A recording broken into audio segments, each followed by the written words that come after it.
Today the Tony nominations came out and there were a lot of surprises, and I feel like a lot of that has to do with just how stacked this season was across the board, but especially within the plays. So there were a lot of nominations that I was not expecting, and some that I predicted that I was still happy and surprised actually happened. Overall, some of my biggest surprises of the day were how many nominations Ain't No Mo and K-pop got, and I loved both of those shows and thought both of them closed way before they were due, and I predicted multiple nominations for both of them, and I did not expect it to actually happen. So the fact that it got all of the nominations I expected and Ain't No Mo also got Best Play was one of the most pleasant surprises of the day. One of my favorite of all of their nominations was Stevie Walker-Webb for Best Direction of a Play for Ain't No Mo. I adored his direction. It is some of the best direction that I've seen in a play, and I'm so glad that they acknowledged it.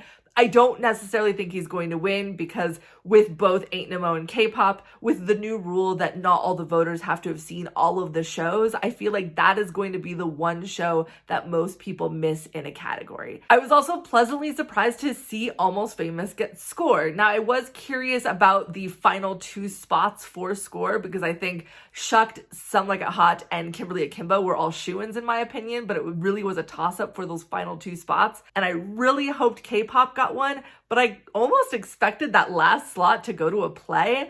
And honestly, I'm really happy it went to Almost Famous. Almost Famous was a show that definitely had its problems, but I really enjoyed the score and I really loved the cast recording that's come out. I also was pleasantly surprised that both Corey Hawkins and Yahya Abdul-Mateen II got nominated for Top Dog Underdog. They both gave some of the best performances that I've seen on stage in a very, very stacked category, and I was worried that they were going to split them up and nominate one over the other. My pick would have been Corey, and honestly, Corey's my pick to win the whole thing.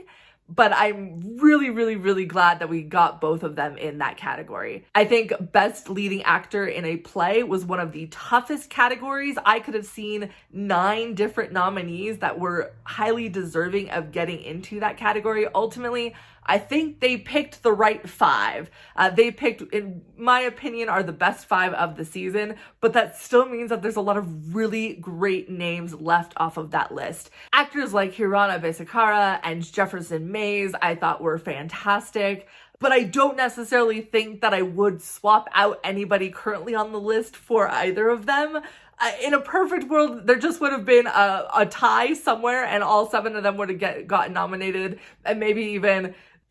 Honestly, if it was a perfect world, we would have gotten a 9-way tie with all 7 of them and Oscar Isaac and Marcel Spears, all of who gave fantastic performances this year. Truly one of the toughest categories, but one that I don't think we saw any snubs in personally. One of the other more pleasant surprises was how many acting noms Into the Woods got. I really, really, really was hoping for a Julia Lester nomination, and we got it. Absolutely elated. Was also pleasantly surprised with both Brian Darcy James and Sarah Bareilles getting nominations. I did not predict either of those, but I'm not that mad about any of them. I also loved seeing plays that opened in the fall get a lot of nominations. Of course, we had K-pop and Ain't No Mo pick up nominations, Almost Famous, but also Cost of Living came away with a lot of nominations.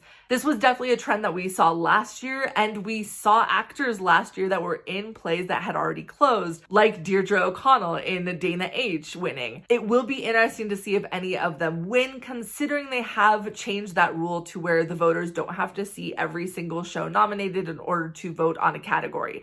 But they can only have missed one. But there are categories where both Ain't No Mo and Cost of Living are nominated, or Cost of Living is nominated twice, and it'll be interesting to see if there's a lot of people that end up not being able to vote in those categories because they missed both of them. For reference, Ain't No Mo only had about 28 actual performances, and Cost of Living, despite finishing out its run, still only had 40 performances, and at the very beginning of the season. Not all of the surprises, in my opinion, were good, though. There were some very shocking, what were they thinking moments? And the biggest ones for me were hands down New York, New York getting a nomination for book. And granted, it was a very weak year for books. In my opinion, there was only 3 shoo-in nominations, and that was Shucked, Some Like It Hot, and Kimberly Akimbo, and Juliet. So 4 shoo-in nominations. And I didn't know what was going to pick that 5th spot up. My last guess would have been New York, New York. In fact, New York, New York's book is a book that I think actively makes the show worse.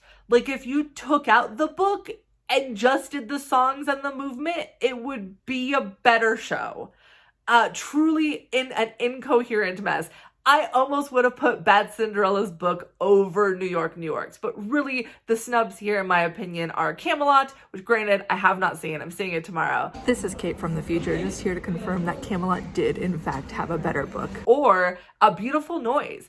And A Beautiful Noise ended up getting shut out entirely, and I definitely don't think it's the best musical, but I think for what it wants to be and what it ends up doing, it has a pretty decent book, especially for a bio jukebox musical, which often struggle. It's a show that has some weak points, but I think really sticks the landing. And while the ending of New York, New York is the best part of the show, it's not because any of the stories wrap up, it's just because it's a great audience moment.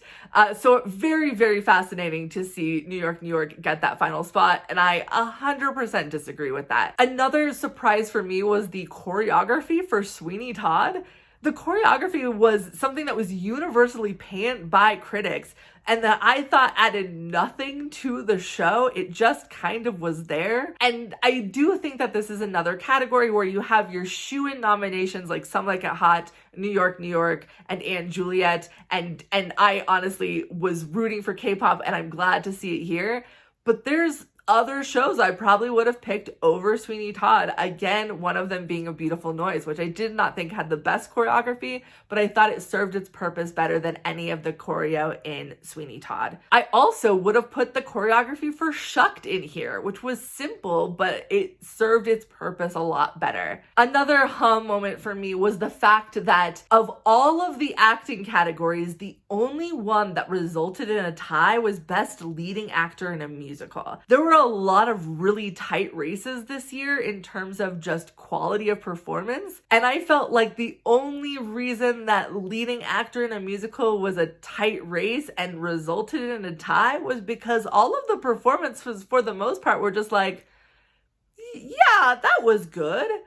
And you didn't really have any standout performances like you did in some of these other categories. And in fact, my pick to win is Jay, and I love Jay and Some Like It Hot, but all of the other actors were just kind of there and did a decent job. But didn't really do anything groundbreaking like some of the actors were doing in the play category, or the actresses were doing in the leading actress category. So of all the categories, for that to be the one that resulted in a tie, it makes sense, but it's really disappointing to me, especially because I think that there were a lot of other performers that I would have rather have seen get a 6th or 7th nomination in a tie. On the play side of things, there were a couple of what were they thinking moments, and one of them was all the design awards that Leopoldstadt got. Leopoldstadt is a play that I didn't really love, but I expected it to get a Best Play nomination, specifically because Best Play is not separated into best script of a play and best production of a play, so it kind of just encompasses both. And Leopoldstadt is a not so great production of, in my opinion, a really good play. So I expected it to get a Best Play nomination. What I am astounded by is that it got design awards, because other than costume, and the costume design was really good, but other than costume, there was a severe lacking in design. And the fact that it got a scenic design nomination when I thought the scenic design was part of the reason it was such a weak production is mind-boggling to me. But then when you start thinking about what else could have gotten that spot for scenic design in a play, like Between Riverside and Crazy and Peter Pan Goes Wrong, it becomes even more of a what were they thinking moment to me. A lot of things that you could have swapped out. In fact, Leopoldstadt, in my opinion, was one of the worst scenic designs. I even would have put a show like The Collaboration in over the Leopoldstadt scenic design, because at least that was effective for the story. Whereas I don't feel like the scenic design in Leopoldstadt ended up serving the text enough. There was so much opportunity for it to really drive home the point of the play, and it completely failed in that regard, in my opinion. So to acknowledge it with a nomination is very questionable to me. Another surprise for me was Between Riverside and Crazy getting a nomination for Best Play. And it's not that I necessarily think it's a bad play. It did win the Pulitzer, and so I understand why it's there. But in such a stacked year for plays, it, in my opinion, was one of the weaker ones. And that is not saying that it was bad, because it was a decent play, but it's one that I don't ever think about after leaving it, and one that after leaving it immediately, I was like, I enjoyed that, but what was its purpose, right? What was it trying to say to the audience?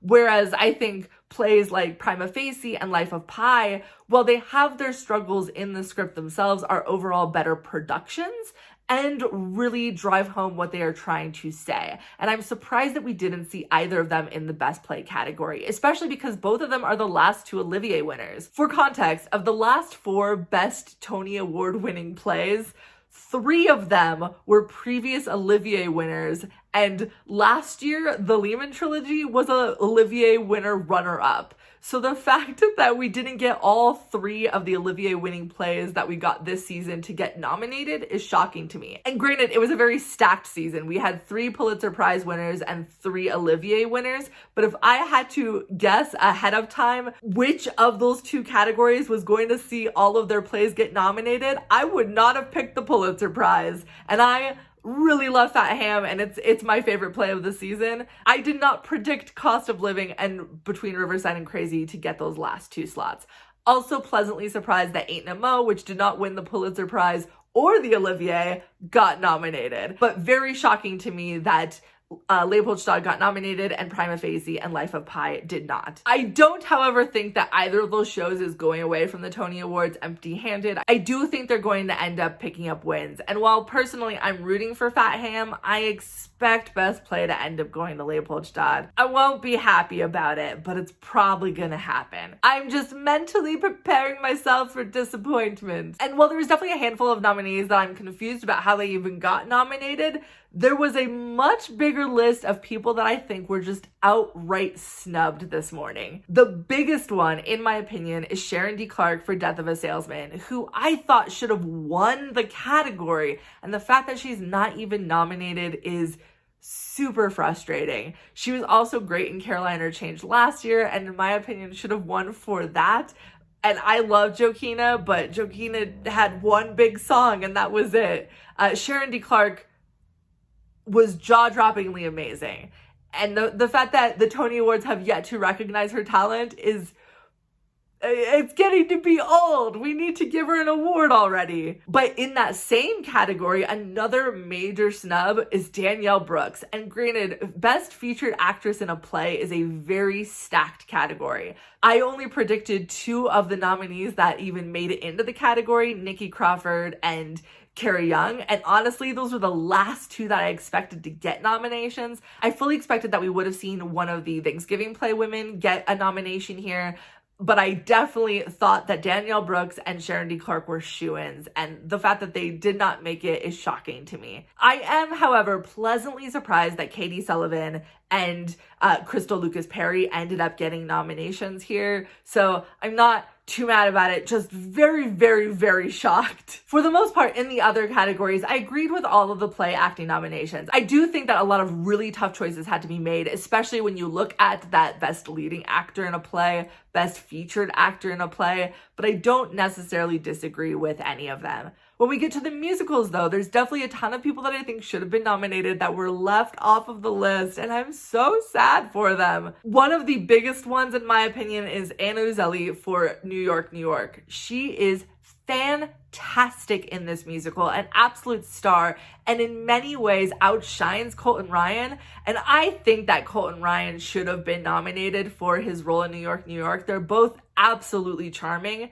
But the fact that he got nominated and she didn't, because for some reason we still gender our awards and the gendered categories were so uneven this year, is mind-boggling to me and very, very frustrating, because I think she fully deserved that nomination. This is also one where the fact that the lead actor in a musical ended up getting the tie and we couldn't squeeze in that 6th actress nomination gets to be even more apparent because Anna Uzelli was absolutely snubbed here. I'm also a little surprised that we didn't see Philippa Soo in this category, and I have not seen Camelot yet. I'm seeing it in less than 24 hours. But I would have expected to see her here. She's one of our strongest modern day actresses, and in my opinion, should be getting nominated with pretty much everything she does. With the exception of Amelie, it was a weak spot in her career. We have to admit it, she was a little miscast. But other than that, her not getting a single nomination for either Camelot or Into the Woods is a little surprising. And Into the Woods I do understand because overall it was a very stacked cast, and I personally would have picked Julia Lester over Philippa, but surprising nonetheless. Speaking of Into the Woods, I think Gavin Creel was snubbed. And honestly, this isn't the first time that I think Gavin Creel has been snubbed. I think he's definitely an underrated actor. He does do a similar thing in every performance, but so does Christian Borle. And Christian Borle gets nominated every time. Why aren't we seeing that same thing for Gavin? And granted, he was very much featured had a lot more competition this year, but I would have loved to have seen him here. He was one of the highlights for me in Into the Woods. Another really big snub in the featured actor in a musical is Alex Joseph Grayson for Parade, who also was a standout in Parade. I love that Ben and Michaela got nominated. I think they're both great. I don't necessarily think that either of them are going to win, but in my opinion, Alex Joseph Grayson was one of the highlights of that musical, and it's a little sad to not see him get acknowledged for that. I was pleasantly surprised to see Kevin Cahoon get a nomination for Shucked. I don't necessarily think that I would have picked him over either of those snubs, but I'm really happy he got a nomination, so I'm not too upset about it. Kevin Del Aguila is also in the same boat. I'm happy to see him here. I think he does a great job, but personally, I just think the other two men were a little stronger this year, but it's such a stacked category. Also an incredibly stacked category, Best Featured Actress of a Musical, and there were a lot of snubs here. This is where I feel like we should have seen Bad Cinderella pick up a nomination for either Grace or Carolee.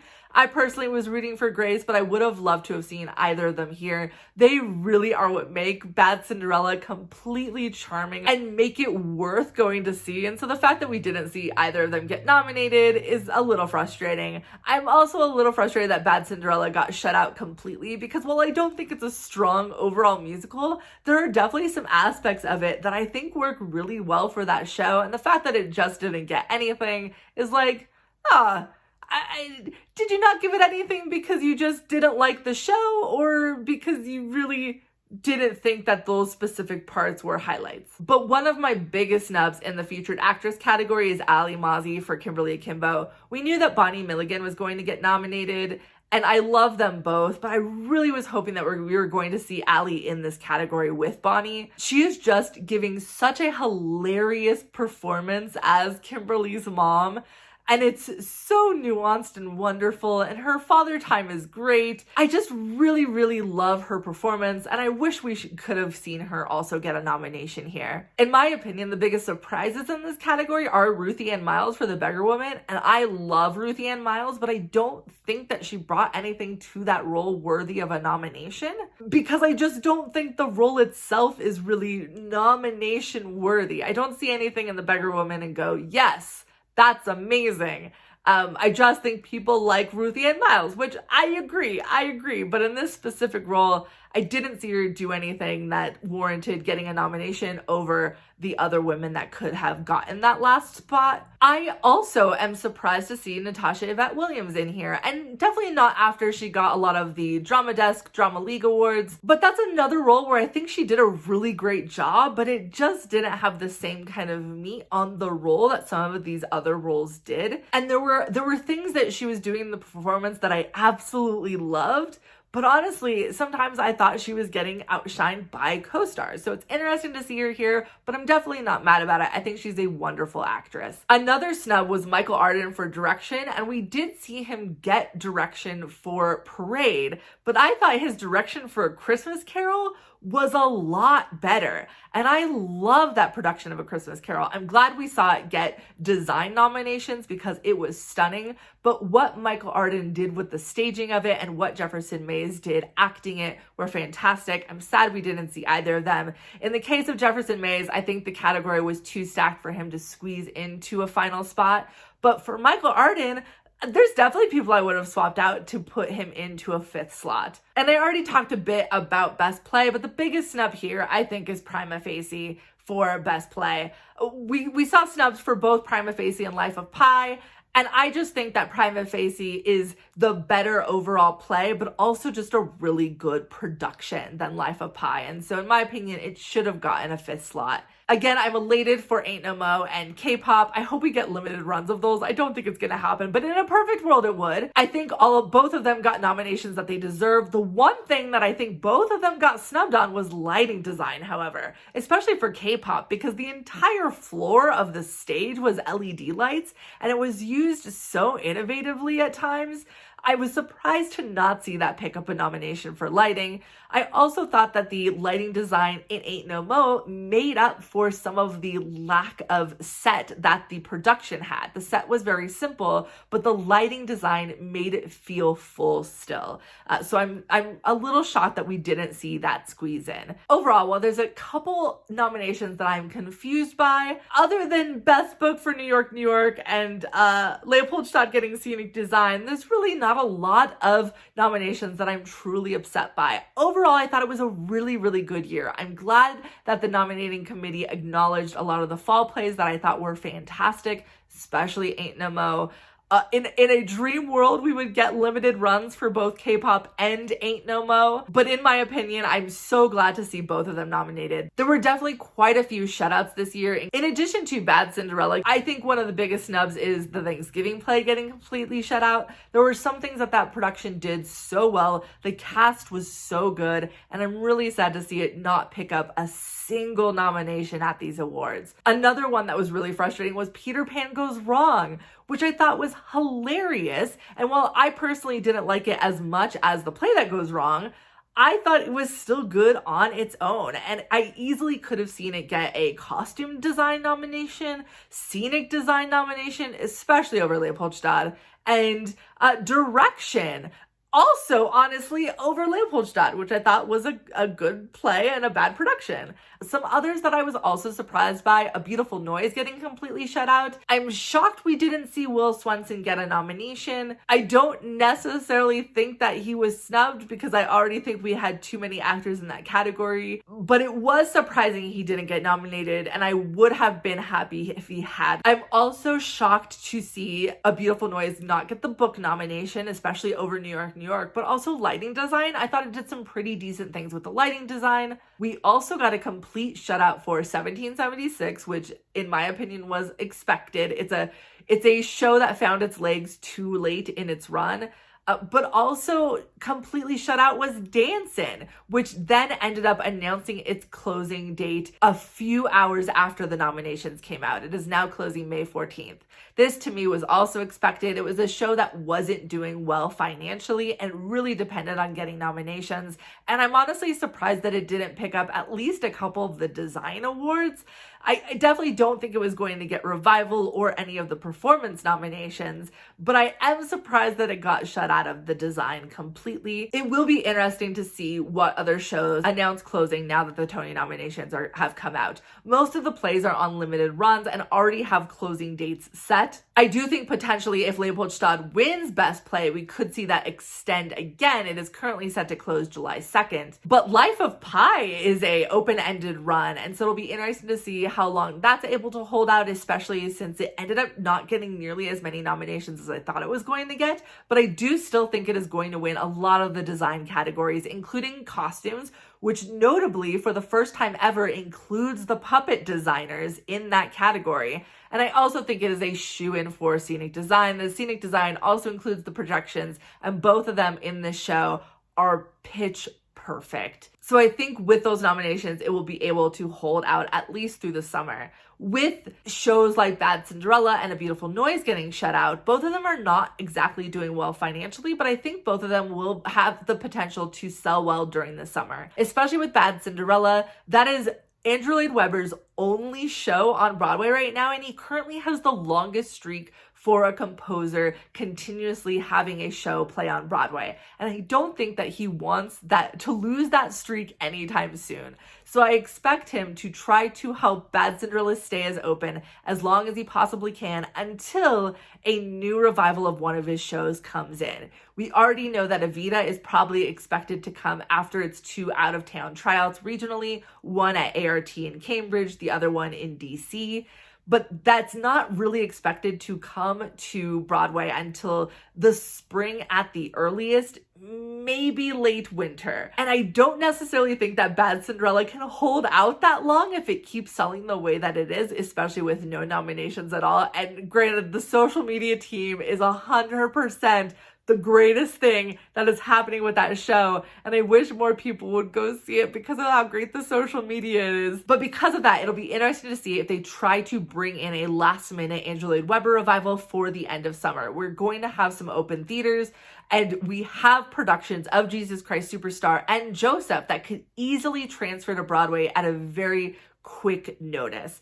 Almost similar to the Sign at Sydney Brewstein. They would just have to cast them, rehearse them, and get them in there. They're both sort of minimal sets and could easily fill that spot to help him keep his streak going and would sell well enough to get us to next year when Evita comes in.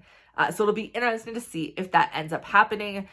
I hope Bad Cinderella just starts selling well because it is a mess of a show. It is a complete dumpster fire of a musical. It's like you lit a dumpster on fire and threw some fireworks in and you just sit back and enjoy the show. That is the kind of show that it is. So I'm not surprised it got shut out, but I'm a little sad and I hope that it ends up being able to stay open despite all of that. One of the things that wasn't surprising to me is the fact that Some Like It Hot got the most nominations. It definitely got more nominations than I was expecting. I put it at just around 10 because a lot of the acting categories I was not expecting at all. But I think in a year where a lot of the shows were lacking one of the design categories or didn't necessarily have a really strong choreography, I feel like Some Like It Hot was the overall Broadway package in terms of hitting every single category. It had strong performances, it had strong design. The writing, while in some ways incredibly problematic in how it handles the man in a dress trope,